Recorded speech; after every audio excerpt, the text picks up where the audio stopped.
Hi, friends. Sorry, I got it on my head right when we started.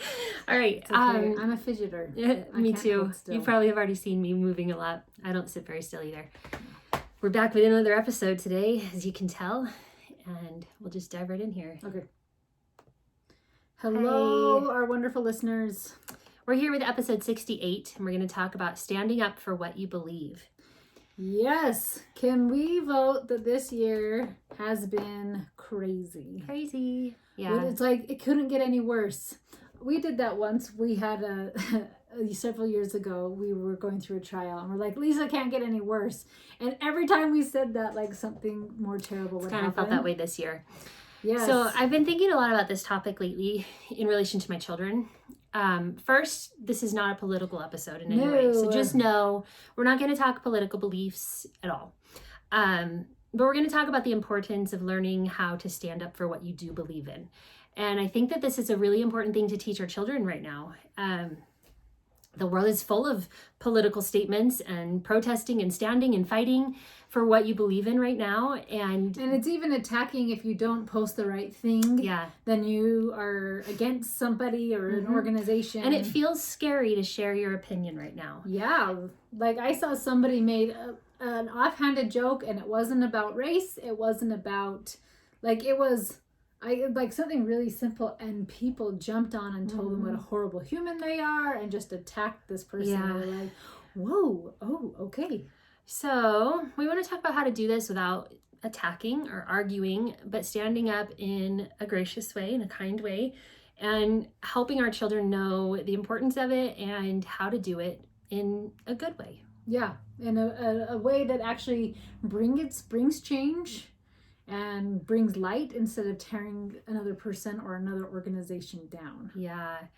I, for one, don't want my kids to be the kind of people that just blow with the wind of like whoever's leading that day and whatever is the popular opinion that day.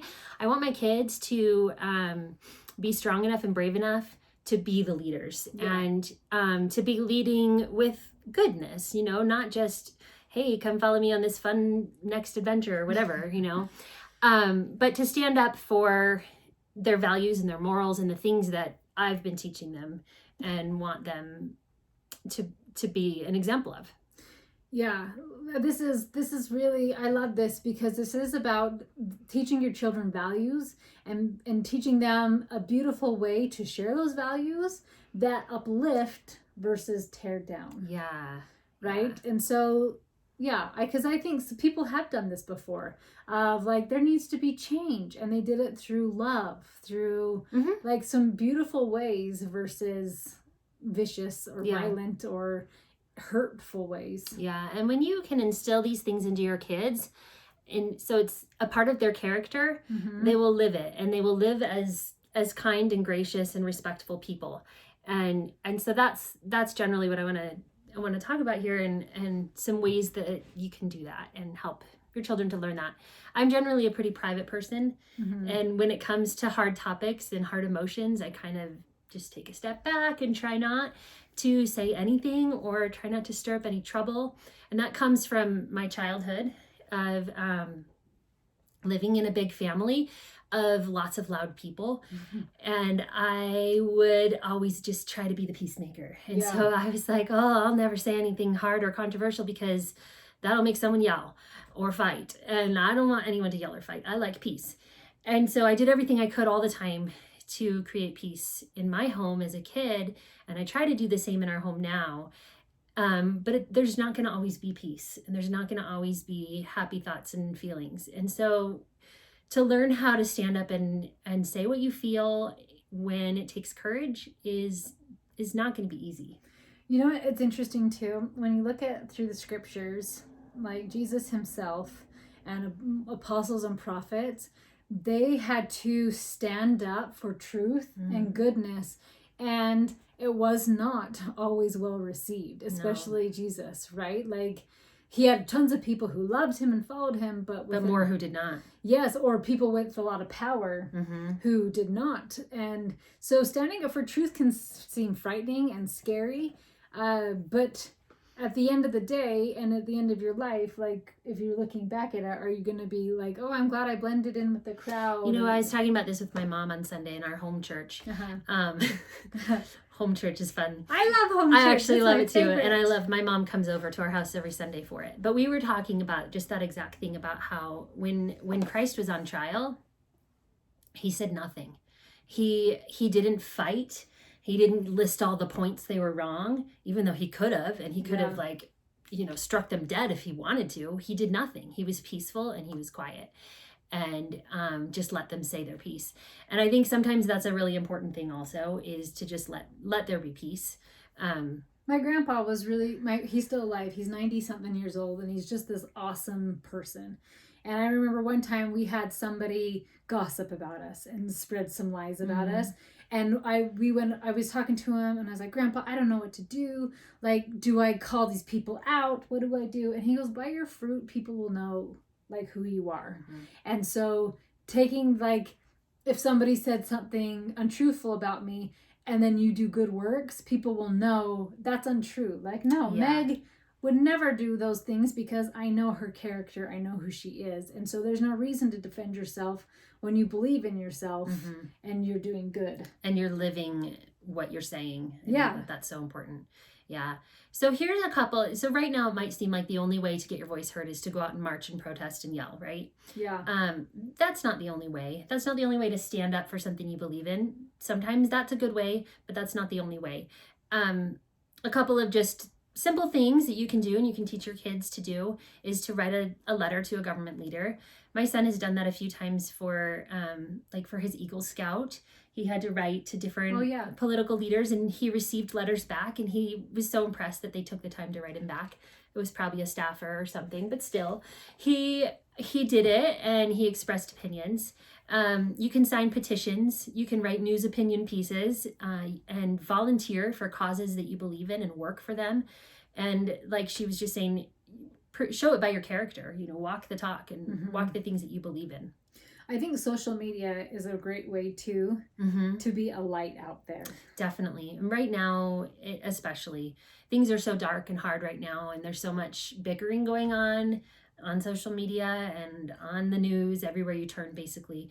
And so anything that is a light and a bright spot is I don't know if they're just on Instagram or where, but Good News Minute, or what is that what it's called? Some Good News. Yes. Some Good News. And I think what a beautiful organization or post. Like, it went to 1 million followers how quickly, because people are like, yes, there are good things happening. And so this person, like, they weren't loud and they weren't mean, but like, here's something beautiful. Yeah. And people flock to it like, thank you. I knew there was good in this world. Yeah. And people were just craving it too now. So here's some ways that you can help just through regular everyday conversations with your children and, experiences in your home, that you can help your kids to learn how to stand up for what they believe in and to express their opinions in healthy ways. Yes. And to not be afraid. So one thing I think is important is to have deep discussions with your kids about hard topics. That'll change depending on their age, but help them to solidify their beliefs and their morals in these hard things. Yeah, and I think it's great too to have those conversations in a safe space, because maybe they've heard terminology that opposes what they're actually trying to say, that may be linked with an organization that they don't believe in, that organization, but they've heard a phrase. Does that make sense? Yeah, definitely. And so just teaching them, like, in a safe space, like, oh yeah, well, how do you feel about this? What about this? And like, well, this is the counter argument. So what do you think about that? Yeah. And so I think it's really great to have a safe space of just like, oh, what do I think about this group, this organization, this movement, whatever. Right. Teaching empathy, I think, is a really big, important thing for everyone to understand. And that's just, trying to think of what that person might be feeling during this hard time in their life. Because sometimes people say really hurtful things, and it comes from a place of hurt in them. And so if you think for a moment before reacting about, oh, they must really be hurting. I had a really unkind comment on my Facebook wall recently, and about stuff I don't want to mention, but anyway, and the comment, I saw it, and I said, oh, in my response I said, I can tell that you're really hurting. And I could have said a number of other things that were not kind because they were not kind to me, but I chose instead to just recognize that person's in pain. Mm-hmm. And so if you can teach your children to recognize that, and instead of instantly reacting with another negative attack back, stopping and thinking, what's a polite response, or it's a kind way I can handle this, so that they realize what's going on for that person that Right, they feel right. they need to attack. Right. Yeah, they might be experiencing some deep pain right now. And Yeah. so just recognize that and teach them to recognize that. I think that's great, because one time Master George had lost his mind at the grocery store, right? And so the good old days when we went grocery shopping with children, and so he's buckled in to the cart and he's screaming, and the lady in front of me just like was mean and rude and irritated, and like my eyes filled up with tears, and I wanted to say lots of mean things.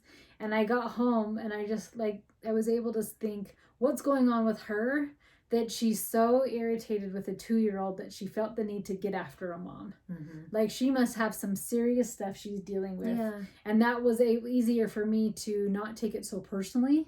Like, I'm not a horrible mom, I'm not a bad whatever. Just like, oh, she must be dealing with something very hard right now. Yeah.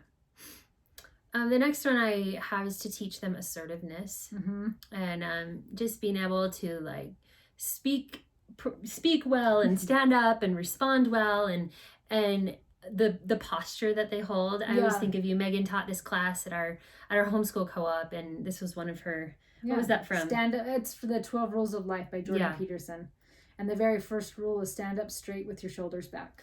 Yeah, and she would have the kids practice that every week, and so we would get up, and all of us, she would say it, and we're like, oh yeah, you're right. Everyone was slouching, and so if you take time to just change your posture, you look more confident in anything that you're going to say. And I want to say that you also get a, dopamine hit. Yeah. When you are like open chested, you get a dopamine hit, and you do feel more confident, because we're the only animal that exposes our guts. What's the right word?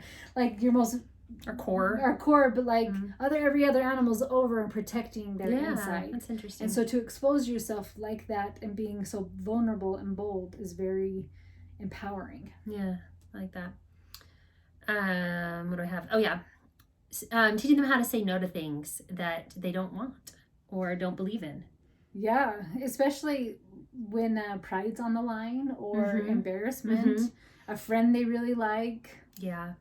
And to be able to say no. Yeah. That's and awesome. Also knowing why they're saying no. It's not just about, oh, my mom told me I can't, but maybe just a real reason why. If like for instance, in our faith, we don't drink alcohol. And so if a kid is at a party where alcohol's being served and they're made fun of for not partaking in it, if they have a good valid reason behind it, well, not only am I not allowed, but I know that it's not good for me, and I know that it's going to affect my behavior, and it's going to make it unsafe for me to drive home. And, there's a whole list of reasons.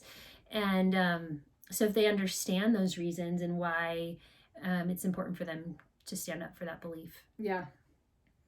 I like this next one too. It's helping them gain confidence in public speaking. And I think being able to first formulate your opinion and then to express it eloquently enough, and I add enough, in a way that other people can understand the message you're trying to give. Yeah. It's powerful, and it doesn't have to be up on a tower or yelling. And that's, I think, social media is technically can be public speaking, right? But being able to get up in front of people as well and have that confidence to say, this isn't okay. Yeah, is powerful. The next one I also really like a lot is letting them have their say in your home. So often we just kind of squash down their opinions and their feelings and just say, well, because I said so, because this is what we need, or whatever. They're young, or they're little. You don't get it. Yeah, you're too little to have any opinion, right? And they need to know that their opinion matters, and if they know that and it's recognized in their home, then outside of their home they'll feel more confident in expressing their own opinion. Karen added that, and I liked it, but I didn't realize some of the habits we had went along with some of these items, because we do our family meeting every Sunday, and every week my little 9-year-old has lots of concerns, like, you looked at me wrong, you touched me, you flicked me, and I do not like to be flicked, right? And the big kids are always going to be like, oh my gosh, here we go again. And we've been saying, no, let him speak. Let him have his peace. And it was interesting because literally last week he said to his sister, you keep flicking me. And she goes, do you remember before that even happened, you were, and I can't remember what it was, you kicked me. You did this to me. And all of a sudden he was able to hear a full story and see like, oh, I got a chance to present myself, and she got a chance to present herself, and now we both see, oh, we're doing behaviors that other people don't enjoy. Instead of like, be quiet, quit crying about everything, she just flicked you, it's not that big of a deal, you know? Yeah. So I love to have that safe space of like, yeah, what I have to say does matter. Yeah. And then finally you have research. Teach them how to research topics that they want to learn more about so that they have the knowledge behind their opinions too. Yeah. And to research both sides, not just to go to one side and one source only, but to look at both sides so that they have a well-rounded opinion and understand all of the facts. I know that like being vegan, I don't think is a hot topic right now, so I feel safe saying that. But our friend who's vegan, I remember she did this with her kids. Said, here's arguments for, here are arguments against. I am choosing to be vegan, but I'm allowing you to make the choice you want. I do that with my kids. I'm the only one in my house that is. And I tell them why. They ask me often, why do you choose to eat that way? And I tell them my reasons and my opinions, but I don't ever force it on them because I want them to make that choice for themselves. And I think that that's a personal choice. Yeah, so. But I love that the presentation of both sides. I like that too. Like, here's what people think about this, and here's like and something else. So we are both members of the Church of Jesus Christ of Latter-day Saints, also called LDS or Mormon is probably what you've most often heard. And I know we have a lot of different listeners of many faiths on this podcast, and I actually really love that. I do too. And I just want you guys to know we appreciate all of your opinions and your beliefs. And I have had a lot of experiences. I grew up in Southern Florida, where I was a minority in terms of my religious choice, and there were very few members of my faith down there. And there were so many times in my life that I had to learn to stand up for my beliefs because there were a lot of things that people would say to me to mock me that were hurtful, and in school settings and various places. And it still happens often online, where my faith is mocked and made fun of from various people of various faiths that do that. And I know often it comes from a good place in their heart where they're trying to help save me. And I feel I am saved from my own faith and my own choices.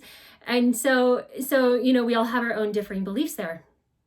And there was even a time in history classes in school when I had to stand up and correct my teacher for teaching false things about our faith and about our church's history.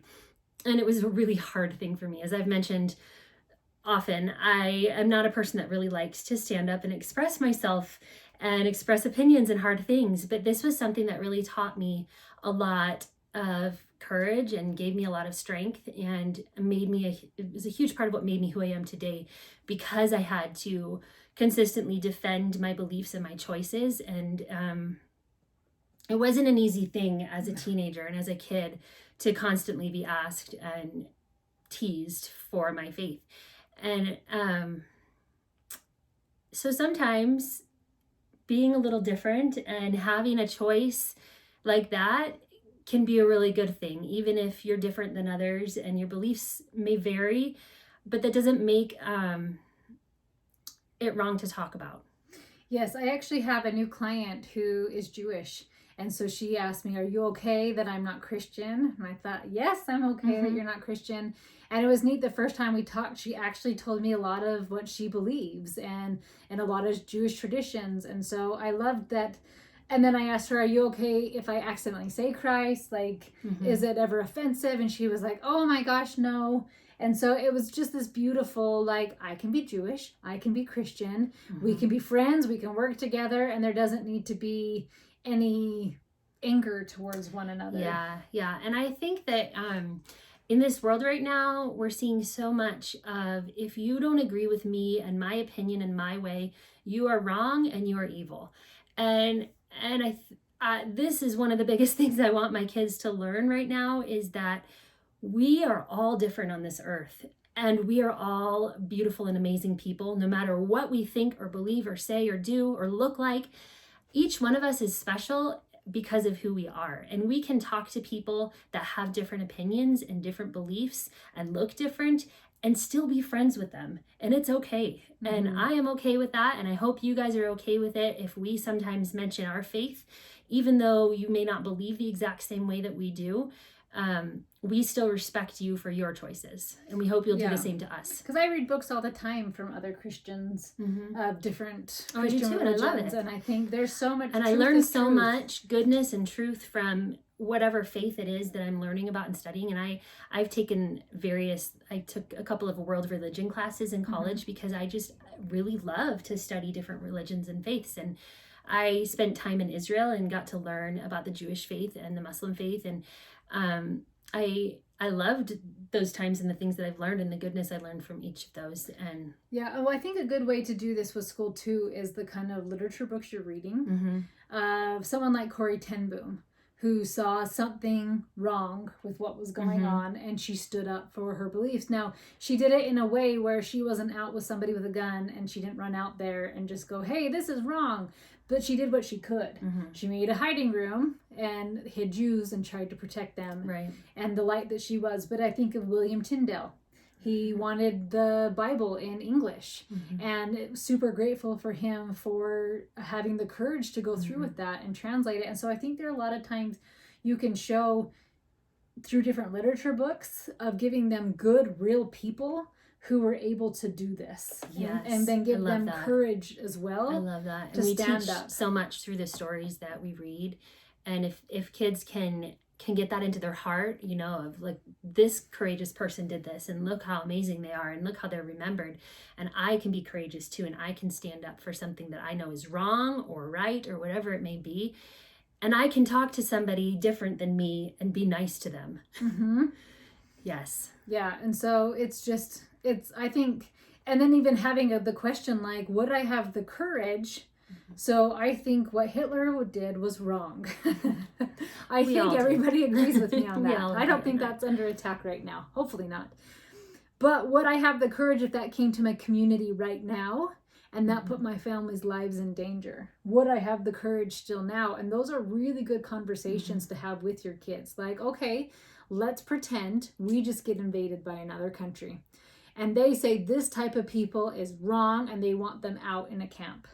Like, do we dare protect them? Do we know that we understand that they truly are children of God no matter what, right?